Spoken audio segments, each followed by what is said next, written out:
World top 100% scholarship తో admission పొందాలి అనుకున్న India top competitive exams IIT NEET IAS design law group 1 government jobs etcetera guidance కావాలి అన్న India and world top universities లో medicine law finance join అవ్వాలన్నా students and parents కి career counselling కావాలన్నా మీ కెరియర్ డెసిషన్ డబుల్ చెక్ చేసుకోవాలి అనుకున్న 25 years experience doctor Satish IRSC గారిని సంప్రదించండి. హాయ్ హలో నమస్తే, నేను షాహిదా. వెల్కమ్ టు ప్రైమ్ 9 విద్యా ఉద్యోగ అవకాశాల కార్యక్రమం. ఈరోజు మనతో పాటు సతీష్ ఐఆర్ఎస్సి గారు ఉన్నారు.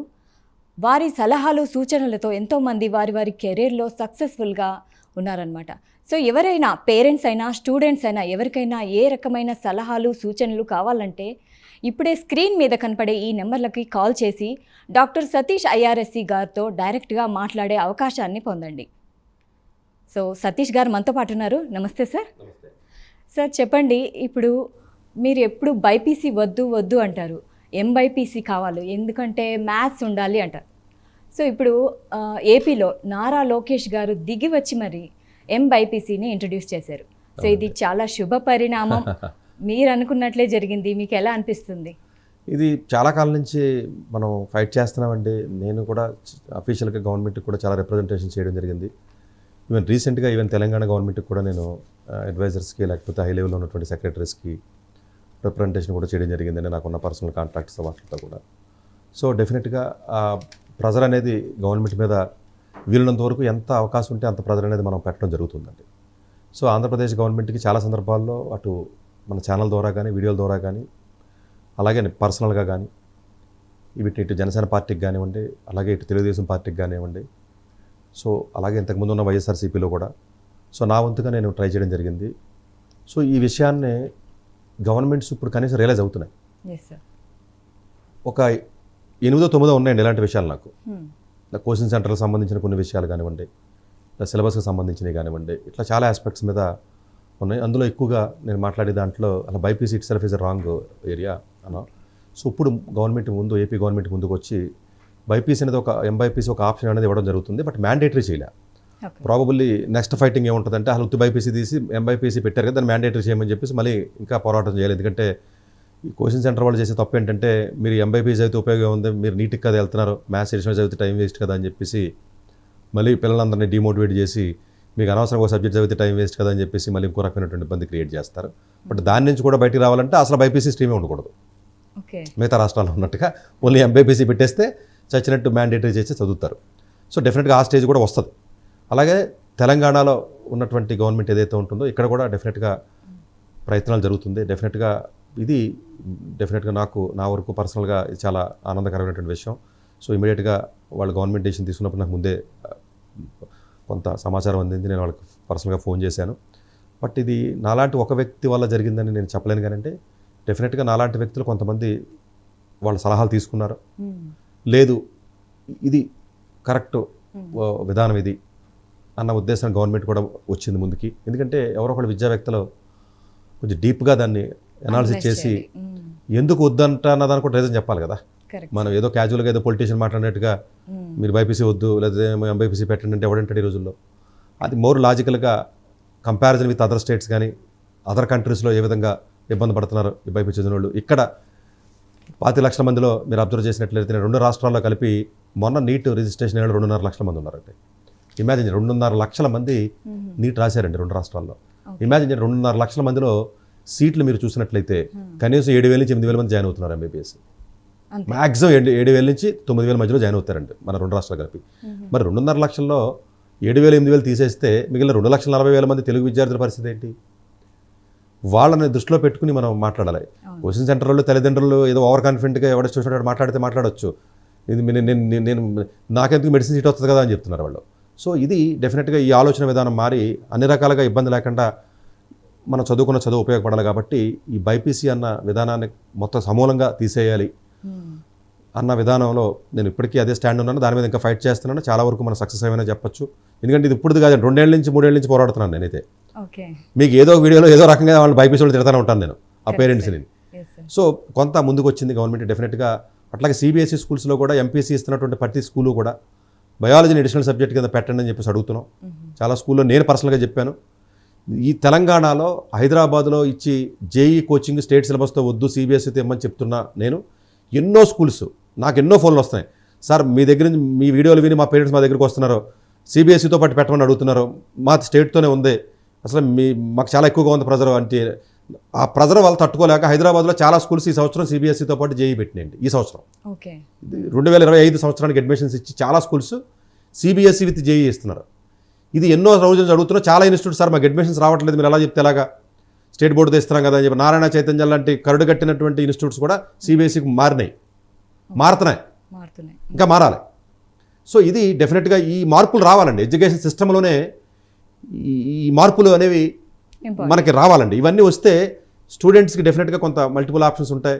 ఏదో బట్టి కొట్టి పాస్ అయ్యి స్టేట్ అలాగే స్టేట్ సిలబస్లో పాత పేపర్లు ఇచ్చేయడం, తక్కువ క్వాలిటీ లేకపోయినా పాస్ అవ్వడం, మార్కులు రావడం, క్వాలిటీ పేపర్లు సిబిఎస్ఈలో లేకపోవడం వల్ల ఇబ్బందులు జరగడం, ఇవన్నీ కూడా మార్పులు జరగాలండి. డెఫినెట్గా మనం ఈ పోరాటం అలా కొనసాగించడమే. ఏదో ఒక టైంకి గవర్నమెంట్ 2 ఏళ్ళకో 4 ఏళ్ళకో 5 ఏళ్ళకన్నా సరే, ఎందుకంటే మేము కూడా గవర్నమెంట్లో వర్క్ చేసిన వాళ్ళం కాబట్టి కొంత అవగాహన ఉన్నట్టు వాళ్ళు, ఎందుకంటే మాలాంటి వాళ్ళ వాయిస్ డెఫినెట్గా కొంచెం ఎందుకంటే నాకు పర్సనల్గానే తెలంగాణ అడ్వైజర్స్ దగ్గర నుంచి నాకు రీసెంట్గా ఫోన్ వచ్చింది, సార్ మీరు రండి సార్ ఎలిమెంటరీ ఎడ్యుకేషన్లో మార్పులు చేద్దాం అనుకుంటున్నాం, మీరు మీ సలహాలు ఇవ్వండి అని చెప్పి డైరెక్ట్గా గవర్నమెంట్ నుంచి నాకు ఫోన్ వస్తున్నాయి. బట్ నన్ను డిప్రెషన్లో రమ్మని కొంతమంది అడుగుతున్నారు, డిప్రెషన్కి వచ్చే ఇంట్రెస్ట్ నాకు లేదని సలహాలు ఇస్తున్నాం. సో అడుగుతున్నారు, ఇది డెఫినెట్గా మంచి పరిణామం అండి. అలాగే చూసి ప్రేక్షకులు కూడా, తల్లిదండ్రులు కూడా ట్విట్టర్లో కానీ ట్వీట్ చేయడం కానీ, లేకపోతే మీకు తెలిసిన పొలిటీషియన్స్ దగ్గరికి వెళ్ళి మాట్లాడడం కానీ, ఇవన్నీ కూడా మీరు ప్రెజర్ బిల్డ్ చేయాలి పొలిటీషియన్స్ మీద. ఒక వ్యక్తి చేయలేడు కదండి. ప్రెజర్ ఎప్పుడైతే మీరు బిల్డ్ చేశారో, ఓహో ఇంతమంది చెప్తున్నారంటే ఇది నిజమే, మనం దీన్ని సీరియస్గా ఆలోచించాలనే ఉద్దేశం అది వెళుతుంది. అంటే నాకంటే యాక్సెస్ ఉంది కాబట్టి మన లోకేష్ గారి దగ్గరికి మనం తీసుకెళ్ళగలిగాం, చేసాం. బట్ అలాగే నాలాగే ఇంకా చాలా మంది ఇల్లు ఉంటారు, ఒకళ్ళు చెప్తే ఎందుకు చేస్తారు ఇలా, అలా కూడా చేయడు. మరి దాన్ని స్టడీ చేస్తారు, ఈయన చెప్పిన మాటలు ఎంతవరకు కరెక్ట్ ఉంది అని మళ్ళీ నా వీడియోలు విని లేకపోతే స్టడీ చేసి అట్లా వచ్చారు. సో ఇంకా తల్లిదండ్రులు ఇప్పుడు ఏదైతే మన మార్పులు కావాలని చెప్పి చాలా విషయాల్లో కోచింగ్ సెంటర్కి సంబంధించి కూడా చాలా చెప్పాం మనం. ఇవన్నీ కూడా ప్రెజర్ ఇవ్వాలండి. మనం బాధ్యత, ఇప్పుడు మేమేం చేయలేకపోతున్నాం, తల్లిదండ్రులు మమ్మల్ని ఎవడో పట్టించుకోవట్లేదు, మేము అరిస్తే మాత్రం ఎవడు అంటాడు కాదండి. ఇప్పుడు చాలా సోషల్ మీడియా వేదికలు ఉన్నాయి, పొలిటీషియన్స్ మీకు లోకల్ పొలిటీషియన్స్ ఉంటారు, ఒక 1000 మంది 1,00,000 మంది అడిగితే ఏమవుద్ది, సీరియస్ తీసుకుంటుంది కదా గవర్నమెంట్ కూడా. ఉత్తినే మీటింగ్లకు వెళ్ళి జనసేన మీటింగ్లకు లేదా వైఎస్ఆర్సీపీకో టీడీపీ మీటింగ్లకు వెళ్ళి కూర్చొని మాట్లాడటం కాదు కదండి, ఇవి అడగాలి. నెక్స్ట్ తరాల యొక్క భవిష్యత్తుకి సంబంధించినటువంటి విషయాలు కాబట్టి వీటి మీద ఎక్కువగా ప్రజలు పోరాటం చేసే స్థితికి రావాలని మనస్ఫూర్తిగా కోరుకుంటున్నాను. Correct sir. ఇప్పుడు మీతో మాట్లాడడానికి కాలర్ రెడీగా ఉన్నారు. భార్గవ్ గుంటూరు నుంచి మాట్లాడతారు. హలో హలో చెప్పండి. హలో భార్గవ్ గారు, నమస్తే అండి. నమస్తే అండి సార్ గారు. డాక్టర్ గారు ఉన్నారు, మాట్లాడండి. మా బాబు ఫస్ట్ ఇయర్ బీటెక్ చదువుతున్నాడు. ఫస్ట్ ఇయర్ బీటెక్ చదువుతున్నాడు, data science, Sai university. A grade వచ్చిందంట. నెక్స్ట్ ఏం చేయాలో సలహా తీసుకుందామని చేశాం సార్. లేదండి, డెఫినెట్గా ఏ గ్రేడ్ వచ్చింది అంటున్నారు, మంచి గ్రేడే వచ్చింది, చదువుతున్నాడు కాబట్టి. సో వీళ్ళనంత వరకు కూడా అంటే అక్కడ ఒక 2 ప్రొఫెసర్లు మంచి వాళ్ళు ఉన్నారండి, సిఎస్ డిపార్ట్మెంట్లో మంచి ప్రొఫెసర్స్ ఉన్నారండి అక్కడ. సో ఆ 2 ప్రొఫెసర్ల దగ్గర ఏదైనా కొంచెం మంచి ప్రాజెక్ట్స్ కానీ అలాంటివి ఏదైనా సమ్మర్లో ఇంటికి వచ్చి గంతులు వేయకుండా 3 నెలల్లో ఈ సమ్మర్లో ఇంట్లో కూర్చోబెట్టకండి పిల్లల్ని. కొంచెం మీరు ఎక్కడ చోట ప్రాజెక్టుకో లేకపోతే ఇంటర్న్షిప్కో అక్కడికి పంపించి ఆ 3 నెలల్లో కానీ సక్రమంగా వాడుకోగలిగితే డెఫినెట్గా వాళ్ళ ప్రొఫైల్ అనేది కొంచెం బిల్డ్ అవుతుంది. CV అంటే పేరు రాసి పర్సంటేజ్లు రాస్తే రోజులు పోయినాయండి. CV అంటే 1 పేజీ 2 పేజీలు నిండాలి. జస్ట్ ఏదో పేరు, అడ్రస్, ఫోన్ నెంబరు లేకపోతే మార్కులు ఇవి అన్నటువంటి CV అలాంటి CVలకి వాల్యూ ఇచ్చే రోజులు పోయినాయి. కాబట్టి ప్రాజెక్ట్స్ చేయాలండి, లైవ్ ప్రాజెక్ట్స్. అవి జనరల్గా సమ్మర్లో టైం ఉంటుంది కాబట్టి అక్కడ ఉన్న ప్రొఫెసర్స్లో లేకపోతే వేరే రకంగా ఇంటర్న్షిప్స్ అప్లై చేసుకుని వెళ్ళు ప్రొఫైల్ అలా బిల్డ్ చేసుకుంటూ వెళ్ళినట్లయితే థర్డ్ ఇయర్ వచ్చేటప్పుడు కొంచెం ప్రొఫైల్ బిల్డ్ అవుద్ది. 2 పేజీలు ఉంటుంది CV. కోడింగ్ కాంపిటీషన్స్ ఉంటాయండి, హ్యాకథాన్స్ ఉంటాయి, కోడింగ్ ఫోర్స్ అని, కోడింగ్ నింజా అని, అలాంటి వాటిలో పార్టిసిపేట్ చేసి కొంచెం ఆ కోడింగ్ స్కిల్స్ని పెంచుకోవాలండి. సో పెంచుకున్నట్లయితే డెఫినెట్గా ఫ్యూచర్లో కొంచెం బాగానే ఉంటుంది. రైట్, ఇంకో కాలర్ రెడీగా ఉన్నారు, కరీమున్ విజయవాడ నుంచి. హలో హలో మేడం, నమస్తే. హలో నమస్తే కరీమున్ గారు. నమస్తే సార్. సతీష్ గారు ఉన్నారు, మాట్లాడండి. చెప్పండి. నమస్తే సార్. నమస్తే అండి, చెప్పండి. నమస్తే సార్. బాబు 10th చదువుతున్నాడు. 10th ఎగ్జామ్స్ అయినాయి, CBSE అండి. ఓకే. నలందాలో చదువుతున్నాడు. నలందాలో 10th ఎగ్జామ్ అయిపోయిందండి. ఓకే.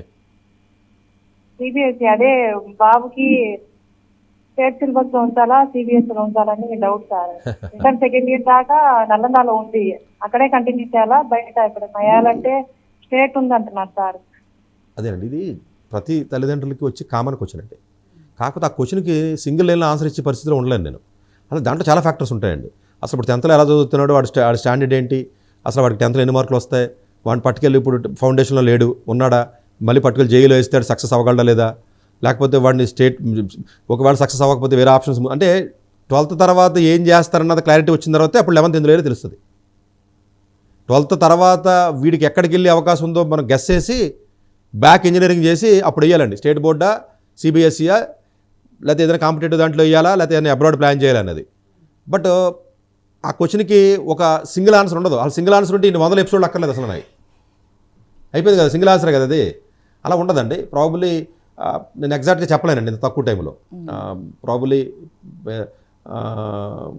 బట్ అతను కొంచెం బెటర్గా స్టూడెంట్ అయ్యుండి కొంచెం 10thలో మంచి మార్కులు వస్తే, ఫౌండేషన్లో ఒక లేకపోతే, మీరు ఓపెన్ కేటగిరీ అయ్యి ఉంటే జేఈకి అతను టెస్ట్ అవుతాడు లేదా టెస్ట్ చేయించుకుని ఎవరో ఒకళ్ళ చేత జేఈకి వెళ్ళటమా, లేదంటే ఏదైనా వేరే అదర్ ఆప్షన్స్ ఏమైనా అబ్రాడా, లేకపోతే వేరే ఏదైనా కోర్సెస్ ఏదైనా నాన్ ఇంజనీరింగ్ వెళ్ళాలి ఏంటి అనేది కొంత అవగాహన తెచ్చుకుంటే బెటర్. బట్ ఇన్ జనరల్గా సిబిఎస్ఈలో చదివారు కాబట్టి 11th 12th కూడా సిబిఎస్ఈ చదివితే బెటర్ అని చెప్తాం మనం. Right sir. ఇంకో కాలర్ రెడీగా ఉన్నారు, కువైట్ నుంచి సోనీ గారు. హలో. హలో, నమస్తే మేడం. నమస్తే అండి, సతీష్ గారు ఉన్నారు, మాట్లాడండి. ఓకే చెప్పండి. సార్ నమస్తే సార్. చెప్పండి సార్ ఇప్పుడు 2 years నుండి ఫాలో అవుతున్నాం సార్ మిమ్మల్ని. అదే బాబు బైపీసీ చేస్తున్నారు, 2nd year రాశాడు, నిన్నతో ఎగ్జామ్ అయింది. అయితే నీట్ కొంచెం తక్కువ వస్తాయి మమ్మీ అన్నారన్నమాట. అయితే ఒక లాంగ్ టర్మ్ ఇవ్వండి అని అంటే విశాఖపట్నంలోని మరి ఏది ఉందో తెలియదు సార్ నాకు. అంటే మీదైతే హైదరాబాద్ మాకు దూరం అయిపోద్ది. బాబు అమ్మమ్మ హాస్టల్లో ఉంటున్నారు సార్. ఇప్పుడు ఇంటికి వచ్చారు. నీట్కి ఇప్పుడు ఏమైనా మంచి కాలేజీలు ఏమైనా ఉన్నాయి సార్ విశాఖపట్నం లాంగ్ టర్మ్కి ఏమైనా? అంటే ఇప్పుడు ఆల్రెడీ ఇంకా నీట్ రాస్తాడు కానీ డౌట్ అన్నాడు, 400 కంటే ఎక్కువ రాదు మమ్మీ అన్నాడు. ఆలోచన తప్పు కదండి.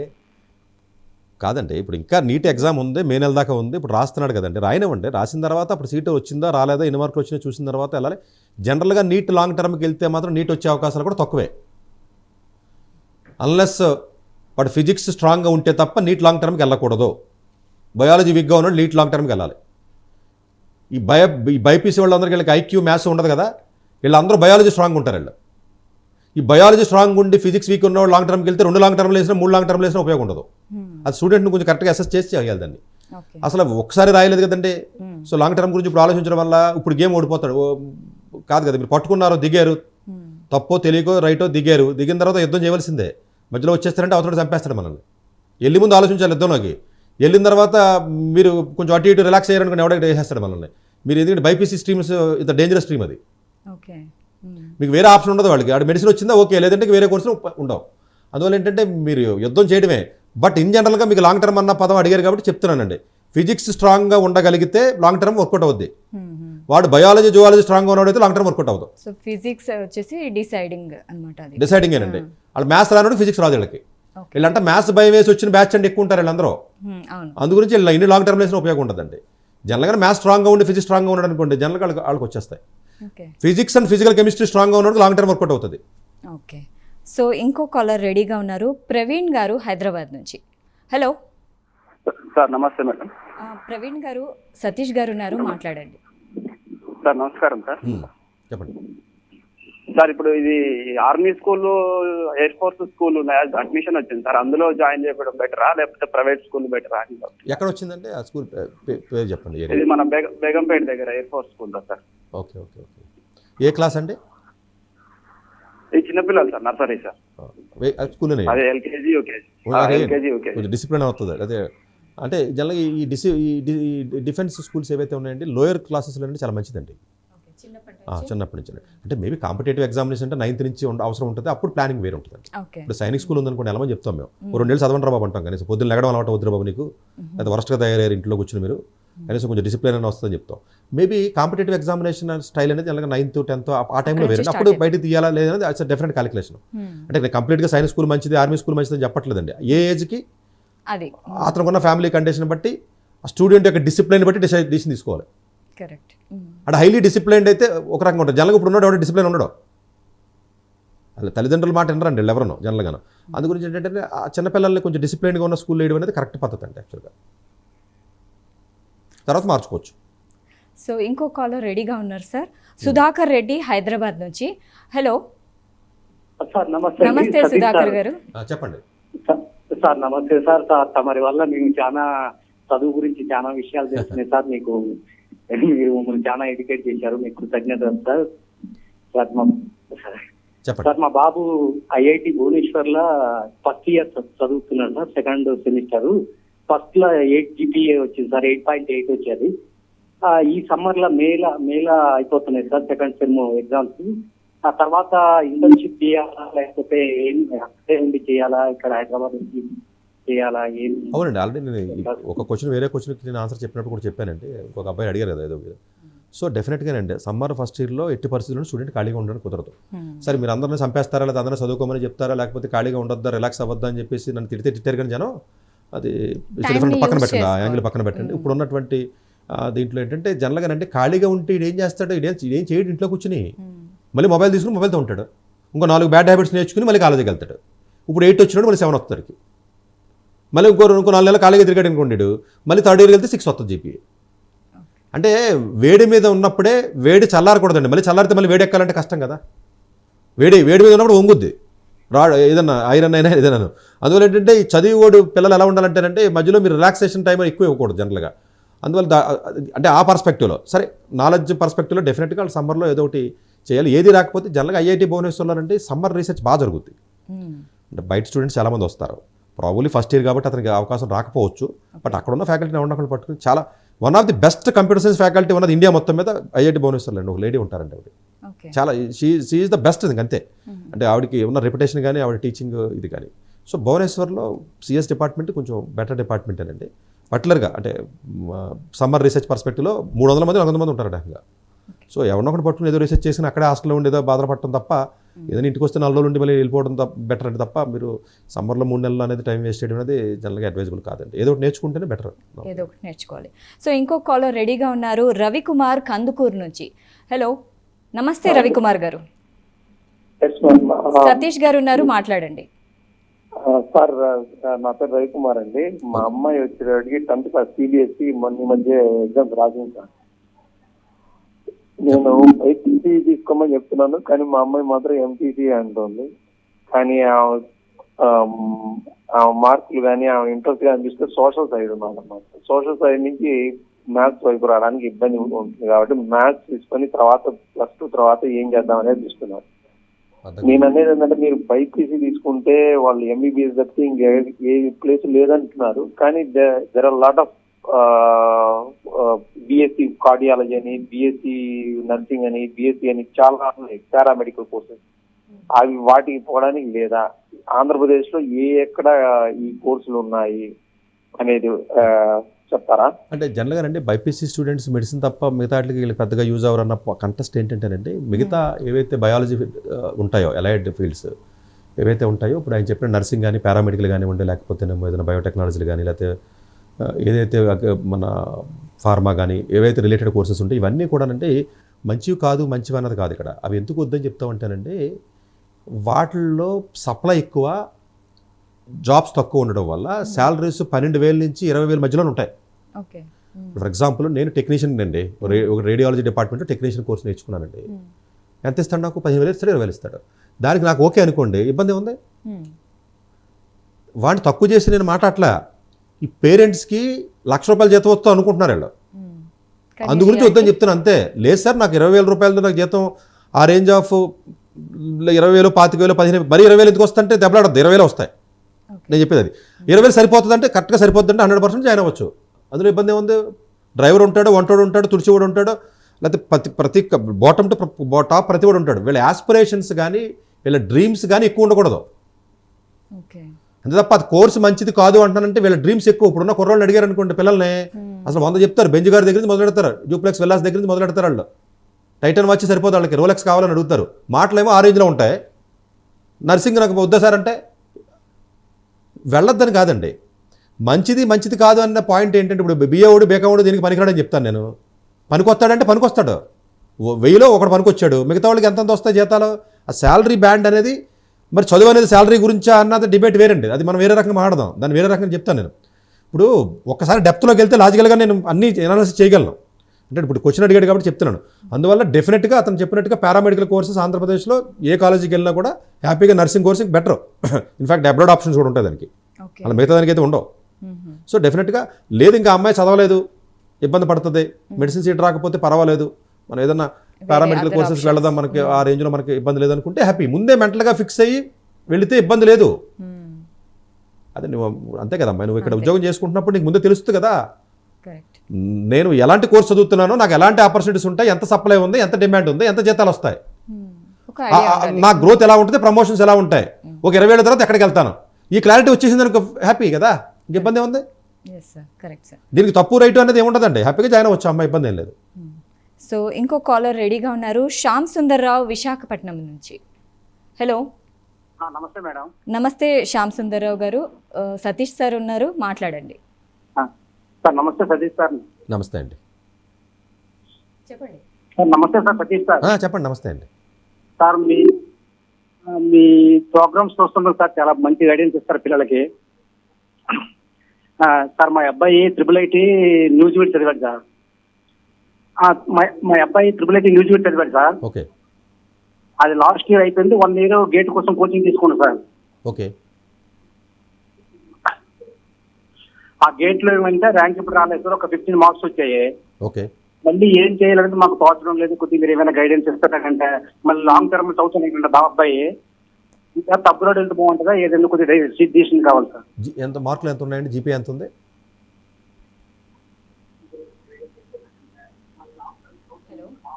మార్కులు ఎంత ఉన్నాయండి? ఓకే. అదే కాదండి, అంటే జనరల్గా అంటే గేట్ ఎగ్జామ్ అనేది అంటే కన్సిస్టెంట్గా చదివితే తప్ప రాదండి అది. అంటే టెక్స్ట్ బుక్స్ అవి చదివి అలవాటు ఉండాలి, కన్సిస్టెంట్గా చదవాలి. అప్పుడు దాకా ఏదో గంతులేసి, ఏదో పైపైన చదివేసి, ఏదో పీపీటీలు చదివేసి, ఫైనల్ ఇయర్ దాకా ఆడతా పడతా చదివి అప్పటికప్పుడే నేను సీరియస్ అయిపోయాను, మంచోడిని అయిపోయాను, నేను మారిపోయాను మనిషిని, నాలో మార్పు వచ్చేసింది, భగవంతుడు వచ్చేసాడు నా కళ్ళల్లోకి, మారిపోయాను నేను అన్నంత మాత్రం సడన్గా గేట్ ఎగ్జామ్ చదివేస్తే 1 yearలో రాదు. మనిషి మారిపోతే నాలెడ్జ్ సడన్గా పెరగదు. రోజు 20 ఏళ్ళు తాగేసి లివర్ పాడు చేసుకుని ఇప్పుడు మారిపోయాను, మా ఆవిడ మాట ఇన్నిసి మారిపోయాను, నాకు బాగు చేసేయండి, నేను బాగుపడిపోతుంటే బాగుపడతాను కుదరదు. 20 ఏళ్ళు తాగేసి నాశనం అయిపోయింది కదా. డాక్టర్ 4 ఏళ్ళు నువ్వు నోరు మూసుకుని మందులని వాడితే తప్ప తగ్గదని చెప్తాడు. అందువల్ల ఏంటంటే గేట్ లాంటి ఎగ్జామ్ అనేది అది ఆర్గానిక్ స్టడీ ఉండాలి. అది దాన్ని మీరు డిఫరెంట్ స్టైల్లో చదవకూడదు. దాన్ని ఆ అబ్బాయి కానీ అకాడమికల్గా కొంచెం బెటర్గా చదివినటువంటి విద్యార్థి అయితే టైం తక్కువ ఉంది కాబట్టి 15 మార్కులు వచ్చినంత మాత్రాన్ని అతను లాంగ్ టర్మ్ పనికిరాడని చెప్పట్లా. మేబీ అతను యూజీలో ఎలా చదివాడో స్టడీ చేయాలి, చూడాలి. సో అతనికి యూజీలో వచ్చిన మార్కులు కూడా కాదండి, అతను చదివే స్టైల్ ఏంటి, రోజు చదువుతాడా, టెక్స్ట్ బుక్లు చదువుతాడా, లేకపోతే ఎగ్జామ్ ముందు చదివి, ఇది కొంత అనాలిసిస్ చేసినట్లయితే డెఫినెట్గా అక్కడ లాంగ్ టర్మ్ సూట్ అవుతుండేది చెప్పగలం. మేబీ ఈ స్మాల్ ఇన్ఫర్మేషన్తో నేను చెప్పలేము మనం. అంటే ఎగ్జామ్ రాయడానికి వెళ్ళినప్పుడు అంటే చిన్నపిల్లలు కదండి వాళ్ళు, చదివేటప్పుడు టార్గెట్ పెట్టుకోవడం బెటరే. ఎగ్జామ్ ముందు టార్గెట్ పెట్టుకోకూడదు, 100కి 95 రావాలి, 99 రావాలని. ఎప్పుడైతే టార్గెట్ పెట్టుకుని ఎగ్జామ్ హాల్కి వెళ్తాడో జనరల్గా అంటే వాళ్ళు టెన్షన్ పడి ఇబ్బంది పడతారండి. టార్గెట్ అనేది ఎప్పుడు కూడా అంటే ఎగ్జామ్కి వెళ్ళి విద్యార్థులకు నేను చెప్పేది ఏంటంటే ప్రెజర్ తీసుకోవడం కానీ టార్గెట్ పెట్టుకోవడం కానీ చదివేటప్పుడు టార్గెట్ ఉండాలండి, అది వేరు. చదివిన ఎందుకంటే దానికి ఒక మోటివేషన్ కావాలి కదా. ఇప్పుడు 100కి 60 రావాలంటే ఒక రకంగా చదువుతాడు, 95 రావాలంటే ఒక రకంగా చదువుతాడు. చదివేటప్పుడు జనరల్గా పిల్లలకి టార్గెట్ ఉంటే తప్పలేదు అది. కానీ ఎగ్జామ్ ముందుకు వచ్చినప్పుడు అంటే టార్గెట్ చదువు మీద కాదండి, సిలబస్ కంప్లీట్ చేయడంలోనూ ఒక చదివాం కదా, మనం చదివింది ఎఫెక్టివ్గా మనం రాయగలగాలి అంటే. సో అందువల్ల ఏంటంటే మనకి ఎంత అవకాశం ఉంటే అంత రాసేయడమే. క్రికెట్ స్టేడియంకి వెళ్ళినోడు సెంచరీ కొట్టాలని టార్గెట్ చేసి వెళ్ళాడు అనుకున్నాడు, సెంచరీ కొట్టాలని అనుకున్నాడు, ఒక రాంగ్ బాల్ అటెంప్ట్ చేస్తాడు 4 కొడదామని. అది టార్గెట్ ఇచ్చేవారు ఈ ఓవర్లో నువ్వు 5 runs కొట్టాలన్నావు అనుకోండి, 4 balls కొట్టలేకపోయాడు, టార్గెట్ 5 కదా, ఒక రాంగ్ బాల్ని అటెంప్ట్ చేస్తాడు 4 కొట్టాలని, అవుట్ అయిపోతాడు. సెంచరీ కొట్టాలని టార్గెట్ చేసి ఎవడో సెంచరీ కొట్టుండాడు భూమి మీద, అది న్యాచురల్గానే సెంచరీ అయిపోయింది అది. అందువల్ల ఏంటంటే సమ్ టైమ్స్ ఏంటంటే హెవీ టార్గెట్స్ పెట్టుకోవడం వల్ల ఏమవుతుందంటే చాలాసార్లు ఇబ్బంది పడతారండి. అందువల్ల టార్గెట్ ఉండకూడదండి. న్యాచురల్గా మనం చదివింది ఇవ్వాలి, మన బెస్ట్ ఇవ్వాలి. నేను ఎంత బెస్ట్ అయితే అంత బెస్ట్ ఇవ్వాలి ఎగ్జామ్ హాల్లో. ఆ బెస్ట్ ఇవ్వడానికి ట్రై చేయాలి తప్ప ఇన్ని మార్కులు రావాలని ట్రై చేయకూడదండి. సో మన లాస్ట్ కాల్ రెడీగా ఉన్నారు, పవిత్ర గారు తాండూరు నుంచి. హలో, నమస్తే పవిత్ర గారు. నమస్కారం మేడం. సతీష్ సార్ ఉన్నారు, మాట్లాడండి. నమస్తే సార్. నమస్తే అండి. సార్ మా పాప CBSE ఎగ్జామ్స్ రాసింది 10th క్లాస్. ఓకే. అయితే ఇప్పుడు ఆమె MEC తీసుకుంటా అని అంటుంది. MEC తర్వాత ఎట్లాంటి ఫ్యూచర్ ఉంటుంది, ఏం చెయ్యొచ్చు, ఏంటి మాకేం ఐడియా లేదు, తీసుకోవచ్చా ఏమి? జనరల్గానండి MEC అనేది తీసుకోవచ్చు, కానీ లిమిటెడ్ ఆప్షన్స్ ఉంటాయండి. లేకపోతే ఏదైనా పైలట్ అవ్వాలన్నారు అనుకోండి, వాళ్ళు అవ్వలేరు. చాలా కోర్సెస్కి ఇప్పుడు చూడండి, ఈరోజు ఒక వీడియో మనం చేయబోతాం. ఎన్సీఈటీ ఎగ్జామ్ గురించి మనం అనుకుంటున్నాం. ఈరోజు లాస్ట్ డేట్ అది యాక్చువల్గా. ఉదాహరణకి బీఎస్సీ బీఈడి సంబంధించి ఎంపీసీ వాళ్ళకి ఆప్షన్స్ ఉంటాయండి. ఓకే. అంటే సడన్గా 12th అయిన తర్వాత ఆప్షన్స్ని unless student is very clear, నేను చార్టెడ్ అకౌంట్ చదువుతానని ఎంఎస్సీ తీసుకోకూడదు. చార్టెడ్ అకౌంట్లో పాస్ పర్సెంటేజ్ తక్కువ ఉంటుంది, అది అపార్ట్మెంట్ కల్చర్, అది పక్కన పెట్టండి. సపరేట్గా ఎప్పుడైనా సీఏ గురించి వీడియో చేద్దాం. ఎంఈసీ లాంటి తీసుకున్నప్పుడు unless student is very sure, నేనే ఐపీ మ్యాటో ఏ క్లాటో లేకపోతే ఇంకోటి ఏదో మంచి ఎగ్జామ్ కొడతాను అనుకుంటే తప్ప తీసుకోకూడదు. ఎంఈసీ ఎవరు తీసుకోవచ్చు అంటే, నాకు ఫిజిక్స్ కెమిస్ట్రీ అసలు ఇంట్రెస్ట్ లేదు, ఎంఈసీ తీసుకుంటాను అనుకుంటే మాత్రం అబ్రాడ్లో మాత్రం ఎంఈసీ వాళ్ళకి even finance course, even computer science కూడా ఇస్తారు. ఓకే. ఇండియన్ సిస్టంలో ఉండదండి అలాగా. ఇండియన్ సిస్టంలోకి వచ్చేటప్పటికి ఏమవుతుందంటే చాలా లిమిటెడ్ కోర్సెస్కి మాత్రం మీకు ఎలిజిబిలిటీ ఉంటుందండి. సో ప్రాబబ్లీ అతను ఫిజిక్స్ కెమిస్ట్రీ ఇష్టం నాకు తీసుకుంటానంటాడా, లేకపోతే వాడికి ఏదైనా కామర్స్ ఇంట్రెస్ట్ ఉందో, ఎకనామిక్స్ పిచ్చి ఎవడో చెప్పి ఏ కామర్స్ ఎకనామిక్స్ అని చెప్పి అలాగన్నా చేస్తున్నాడు అనేది ఒకసారి చూడాలి. బట్ ఇన్ జనరల్గానండి, unless very clarity of thought process ఉండి నేను దీనికి వెళ్తాను అని చెప్పి అనుకుని, దానికి ఎబిలిటీ కూడా ఉండాలి. అనుకుంటే ఉపయోగం ఉంది, ఐపీ మ్యాట్కి వెళ్తాను క్లారిటీ ఉంటే ఉపయోగం ఉంది. అలాగే ఏదైనా కొంత ఉంటే తప్ప ఎంఈసీ లాంటి స్ట్రీమ్ని జనరల్గా రికమెండ్ నేను చేయనండి. చేయను. Right sir. So thank you so much for your valuable time sir. So ఇది ఇవాల్టి కార్యక్రమం. ఇంకో కార్యక్రమంలో మళ్ళీ కలుద్దాం. Until then stay tune to prime 9. నిజం ఇదే మా ఇజం. డాక్టర్ ఏ సతీష్ గారు ఏపీ తెలంగాణ విద్యార్థులకు సుపరిచితమైన పేరు. సతీష్ గారు 2001 యూపీఎస్సీ పరీక్షల్లో ఉత్తీర్ణులై ఇండియన్ రైల్వే విభాగంలో ఉద్యోగం సాధించారు.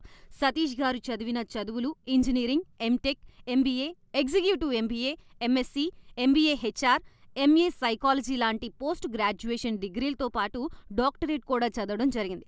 డాక్టర్ సతీష్ గారు నిరంతర విద్యార్థి. అలాగే సతీష్ గారు పలు ప్రతిష్టాత్మక కాంపిటేటివ్ పరీక్షల్లో యూపీఎస్సీ నిర్వహించే సివిల్ సర్వీసెస్ పరీక్షల్లో 159వ ర్యాంక్, అలాగే ఇంజనీరింగ్ సర్వీస్లో 24వ ర్యాంక్, గేట్ ఎగ్జామ్లో 4వ ర్యాంక్, క్యాట్ ఎగ్జామ్లో 99.8%, జీమాట్ ఎగ్జామ్లో 760 స్కోర్, ఇలా పలు కాంపిటేటివ్ ఎగ్జామ్స్లో మొదటి ప్రయత్నంలోనే ఎన్నో ర్యాంకులు సాధించారు. ఇన్ని క్వాలిఫికేషన్స్, డిఫరెంట్ కాంపిటేటివ్ పరీక్షల్లో ర్యాంకులు సాధించిన వ్యక్తులు మన ఇండియాలో చాలా అరుదని చెప్పాలి. ఇలాంటి ఎకాడమిక్ల పరంగా, కాంపిటేటివ్ల పరంగా ఇన్ని ర్యాంకులు సాధించడంతో పాటుగా గవర్నమెంట్ ఉద్యోగం చేస్తూ పలు అవార్డులు తీసుకున్నారు. సతీష్ గారికి జనరల్ మేనేజర్ అవార్డు జోనల్ లెవెల్లో, ఆల్ ఇండియా లెవెల్లో నేషనల్ లైఫ్ టైమ్ అచీవ్మెంట్ గుర్తింపులు దక్కాయి. అప్రిసియేషన్ ఆఫ్ ప్రెసిడెంట్ ఇండియా నుంచి గానీ life time Seva Sri award from Andhra Pradesh మంత్రుల నుంచి అందుకున్నారు. వీటితో పాటు పలు రకాల అవార్డులు అందుకున్నారు. ఎన్నో ప్రతిష్టాత్మక ఆర్గనైజర్స్ సంస్థలో పర్మనెంట్ మెంబర్గా ఉన్నారు. కష్టపడి పైకి వచ్చిన వ్యక్తి కావడం వల్ల గత 20 సంవత్సరాల నుంచి ఎంతో మంది చిన్నపిల్లల దగ్గర నుండి 5, 6 తరగతి విద్యార్థుల నుంచి పెద్ద పెద్ద పీజీ, పీహెచ్డీ కాలేజీలకు వెళుతూ విద్యార్థులకి అవగాహన కల్పిస్తూ ఉంటారు. ప్రతి విషయంపైన డాక్టర్ సతీష్ గారు స్పష్టమైన అవగాహన కలిగి ఉన్నారు. డాక్టర్ సతీష్ బలంగా నమ్మే సూత్రం ఏంటంటే, అవేర్నెస్ ఈజ్ ఎవ్రీథింగ్. మనిషికి అవేర్నెస్ ఉంటే ఏదైనా సాధించగలరు. ఒక్క మోటివేషన్తోనే కాదు, ఏది చెయ్యాలి, ఏది చేయకూడదు, ఎలాంటి డెసిషన్ తీసుకోవాలనే విషయాలపై, ముఖ్యమైన విషయాలపై అవగాహన కల్పిస్తూ ఉంటారు. అలాగే గవర్నమెంట్, ప్రైవేట్ జాబ్లే కాకుండా ప్రపంచ దేశాల్లోని జాబ్స్పై కూడా అవగాహన కల్పిస్తూ ఉంటారు. ఉద్యోగాలతో పాటు పెద్ద చదువులైన ఐఐటి వంటి వాటిపై సెషన్స్ నిర్వహిస్తూ ఉంటారు. ఇప్పటి వరకు 3 లక్షల సెమినార్లు ఒక్క రూపాయి తీసుకోకుండా ఉచితంగా నిర్వహించారు. ఇందులో భాగంగా మన ప్రైమ్ 9 ద్వారా విద్యార్థులకి మోటివేషన్ ఇవ్వడానికి మీ ముందుకొస్తున్నారు డాక్టర్ సతీష్ గారు. వరల్డ్ టాప్ 100% స్కాలర్షిప్ తో అడ్మిషన్ పొందాలి అనుకున్నా India top competitive exams IIT, NEET, IAS, design, law, group 1, government jobs etcetera guidance కావాలి అన్నా, India and world top universities లో మెడిసిన్, లా, ఫైనాన్స్ జాయిన్ అవ్వాలన్నా, స్టూడెంట్స్ అండ్ పేరెంట్స్ కి career counselling కావాలన్నా, మీ కెరియర్ డెసిషన్ డబుల్ చెక్ చేసుకోవాలి అనుకున్నా 25 years experience doctor Satish IRSC గారిని సంప్రదించండి.